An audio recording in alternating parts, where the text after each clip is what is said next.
Migración es separación de familia, separación de cultura, separación de amigos.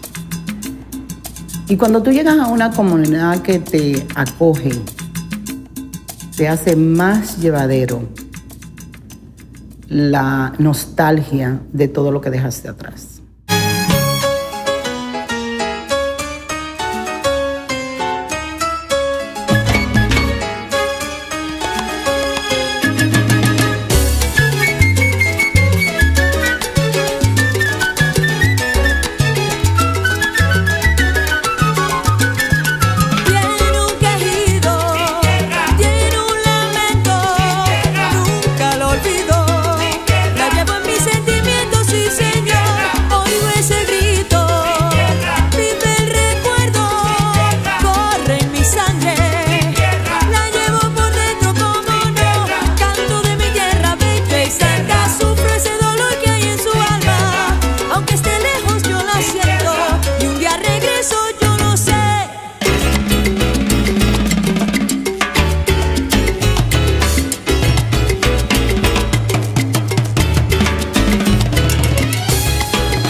How long did you live in JP?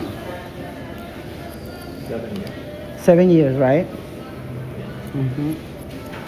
The grassroots for the past 50 years in JP is being Latino.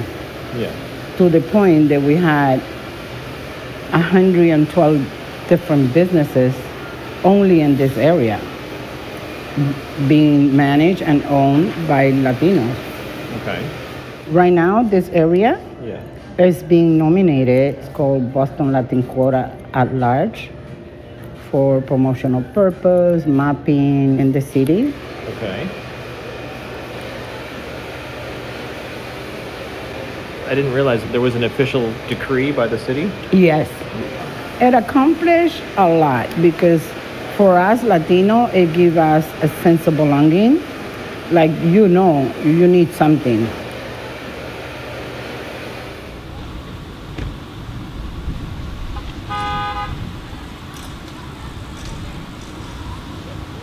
Fernandito, how much? 2 pesos. Ok. Mira. Y que le nazca a su baby con mucha salud. Gracias, yo lo voy a ver.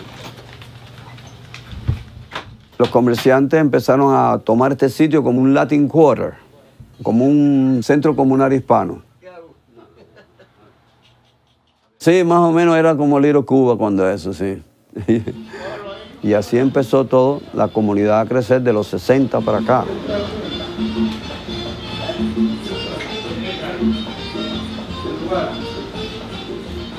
Tengo en esta comunidad alrededor de unos 17 años. Aquí encuentras tu comida, encuentras tu gente, los pastelitos, la arepa, todo la comida local que tú puedes encontrar en Santo Domingo, aquí la encuentras también. So, es bueno eso.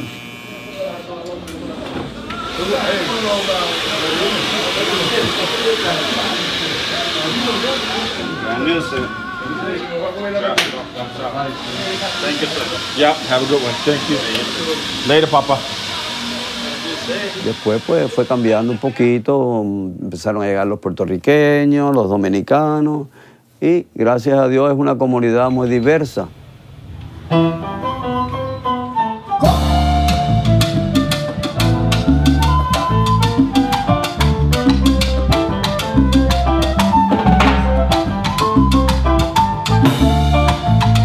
Oye, agarra a tu pareja, no la sueltes.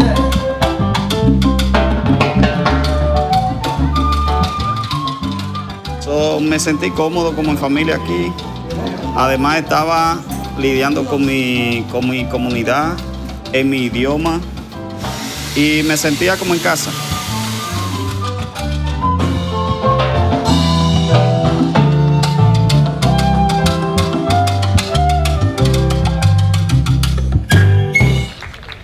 Buenas tardes. Buenas tardes. Welcome everyone to our Latin Quarter Fiesta. This event is brought to you by Hyde Square Task Force. And for those of you who don't know, Hyde Square Task Force has been around for more than 25 years in the neighborhood. We have been working with young people, and our mission is to amplify the power, creativity, and voices of youth, connecting them to Afro-Latin culture and heritage so they can create a diverse, vibrant Latin quarter and build a just and equitable Boston. It was nice to be able to go to the shops and hear Spanish and Spanish music and be able to go and get some food that I recognize. Es importante porque mantenemos nuestras raíces vivas. Nos mantenemos por lo menos recordando cómo éramos allá y cosas así.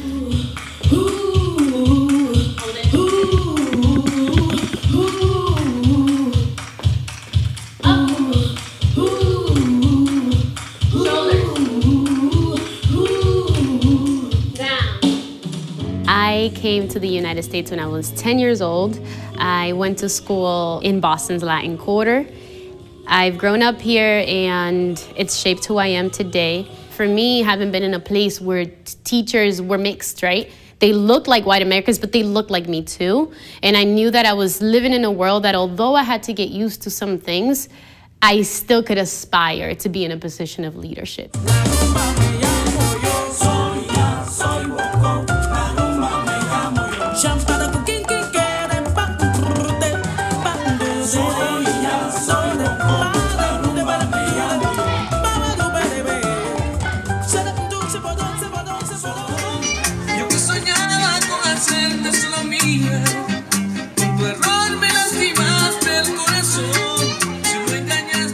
I grew up in the greater Boston area and found myself settling in Jamaica Plain in the late 70s. I remember one evening I decided to take a walk up Center Street, and I remember saying to myself, I'm in a different country here.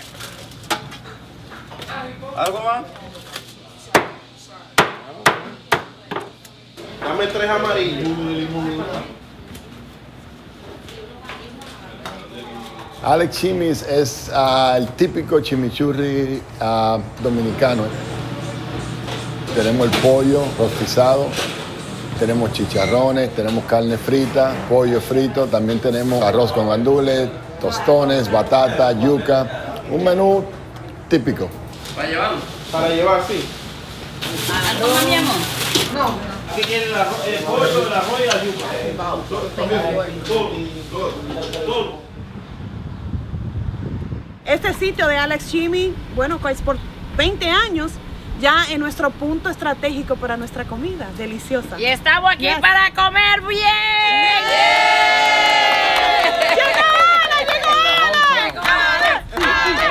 El chofer va a repartir allá para acá. Esa es la bendición. El que prueba, regresa. Y cuando regresan, se sienten en casa. Bendiciones.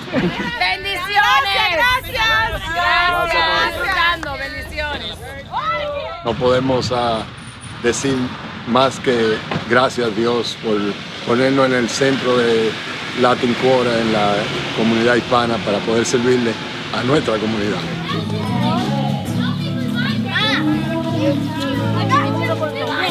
De la maravilla.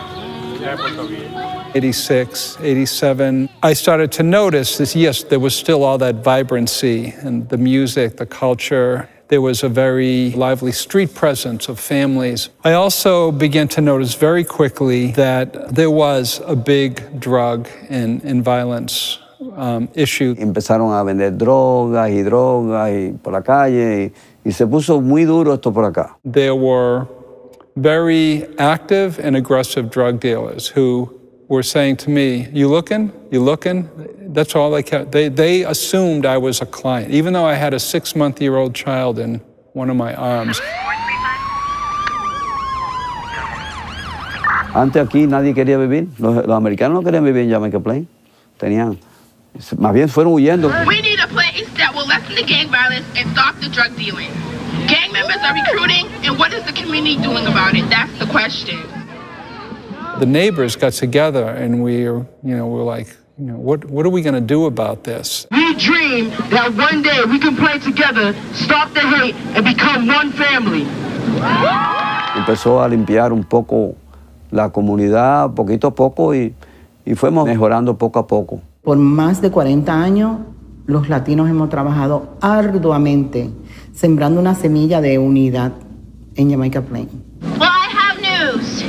If we all come together and we fight and we have a dream and we stick together, it could become reality. It's important to talk to those who were here, who remember the neighborhood of what it was 60 plus years ago and how far we've come, but that it didn't happen overnight. I know the fight's not over. There's a lot more we can do, but to remember what it takes. Y es una comunidad que está siendo ejemplo de comunidad. Está siendo ejemplo de convivencia.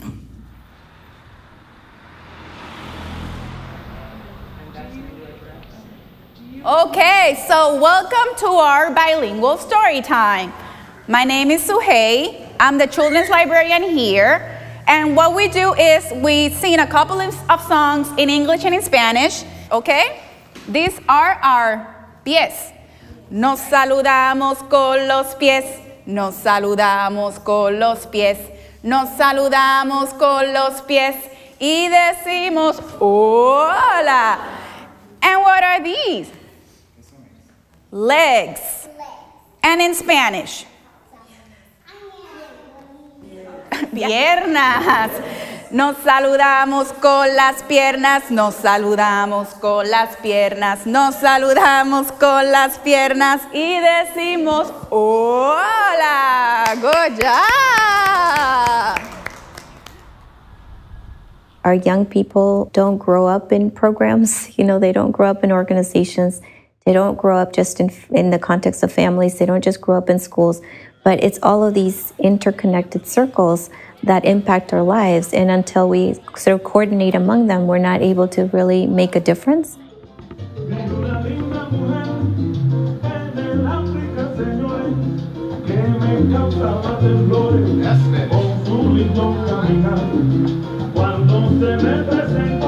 It's not that they're not talented. It's not that they don't have the potential. It's not that they don't have the ganas. The ganas are there. But the opportunities are limited, or they're narrowly defined of this is what your path should be. And this is why I love what we do, because I think we open up a whole different world to them by saying, do you have a passion for music? Tap into that. Maybe you're not going to be a professional musician, but how can you use that to pursue whatever other dream you have? This lesson is about West and Central Africa and how they influence Latin music. Most of the slaves came from West Africa. A lot of Jamaicans came from Ghana. Okay, a lot of the Brazilians, the Africans, came from Angola, and you can see these influences in the stuff I'm going to show you. What started as Congolese rumba eventually evolved into soukous, and a lot of that sounds like reggaeton,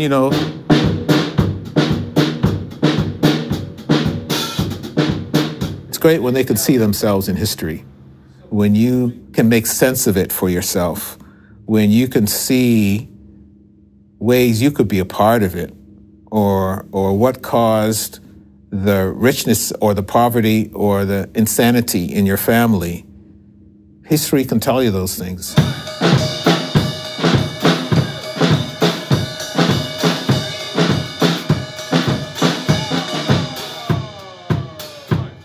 Here in Boston, we have over 40% of our student population that are Latinx. When you look in terms of the gains we have made around high school graduation, college enrollment, college completion, because we have made, as a city, we've made progress, our Latinx youth continue to lag behind. There's work to be done still. Still work to be done. At the same time, we can do a better job of coexisting. Boston has just got that going on, though. There's a lot of pockets of ethnicity in Boston. That's the reputation it's had forever. Even though we're progressing as a city, not everyone's progressing at the same rate. Take a break, take a water break. What do I tell you guys typically? About the Afro in general, the dance, anything. It's hard. Then it's easy to get frustrated, right? Like, oh, pero esto, this is not for me. Everybody says that. This is not for me. You just have to be persistent. You think, you know, oh, it's okay now, but it's not, because you still look different and you still have an accent and you still come from a different background, right? So then you can get stuck in a place of limbo, of like not really knowing who you are, where you come from, and you can be doing that for other people too, right? Everyone who's coming after you. It's like, yeah, the people say there's a Spanish side and there's a white side. And if you do walk up past JP List, you can see the difference between over here and up there. Mm-hmm. You can see a difference. But I feel like even though this is just one part that's called the Latin Quarter, it still made a difference for Latin people. Mm-hmm. So it's like the Latin Quarter gives us that identify as Latin people. I think everyone knows the story of the Latin Quarter, which was once we started to make the streets safe and, you know, created some cultural vibrancy, you know, the process of gentrification started. Oh, you got some heart and soul, but that's not what your love is for. Lay your butt down, but please call. Don't you try to hold my world up. Don't you try to hold my world. La comunidad anglosajona casi no se veía caminando en este bloque, pero ahora sí.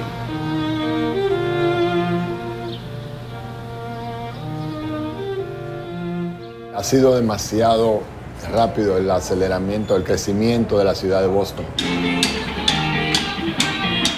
Poquitos obreros pueden vivir aquí.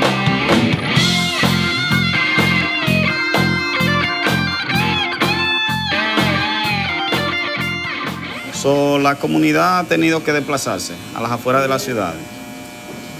En Brockton, Stanton, lugares un poquito más baratos que la ciudad de Boston. Pero aún siguen laborando aquí, en esta área. And that's how the concept came up of the Latin Quarter. And I was one of the artists that came in to speak on behalf of dance artists about why is it important to have a designated cultural district. You all know there's a lot of development still planned to be done, as we want all developers to have to come through the Latin Quarter Advisory Committee and get advice. Does the developer say the Latinos are an asset or they're a liability and I need to displace them in order to put something else? The Latin Quarter now also has the city and the state recognition that this is the Latino community in Boston. There are other communities thriving around the neighborhood, but this one has been here for years. You know, we want to make it for us, by us, and all that, and include other people to enjoy, but that it always stay preserved in terms of integrity of what it really is. And then exactly, like, it doesn't turn into Disney World. Great. Or land. Or land, either one. All right, that's great. One of the critical aspects of having a Latin Quarter, having a location, a sense of place, is that we are pushing and making sure that as a community, we are seen. We cannot be ignored. We're here. It gives us definitely a physical location, but also a symbolic location. I live in Manhattan now, but I still come to Jamaica Plain for all the corner stores. I come to Jamaica Plain for my doctors. Jamaica Plain is just always going to be my home. Significa proyectar nuestro arte y nuestra cultura, nuestra música, nuestros valores, y que cuando otras personas oigan de Latin Quarter puedan venir geográficamente a un lugar donde se sientan que es parte de la comunidad latina. Latin Quarter es algo excepcional para conseguir y continuar con los valores hispanos que tenemos aquí en Jamaica Plain. An empowerment for the young people that are growing up here and in Boston in general, because there's actually a designated space. And making sure that through a shared experience, we can stop perhaps looking at one another as the other and realize that we have more commonalities that can bring us together. We are going to places like Boston's Latin Quarter, right? Where like a business owner looks like my mom or a teacher looks like my aunt. Like those types of things really read differently. And how you think about yourself in society, how you fit into society, and how you think about yourself in your future and what you can do with it. There is something so rich about having a city that affirms its diversity, its cultural and ethnic and racial diversity. I think it can move us as a city forward. Dice mi madre Serafina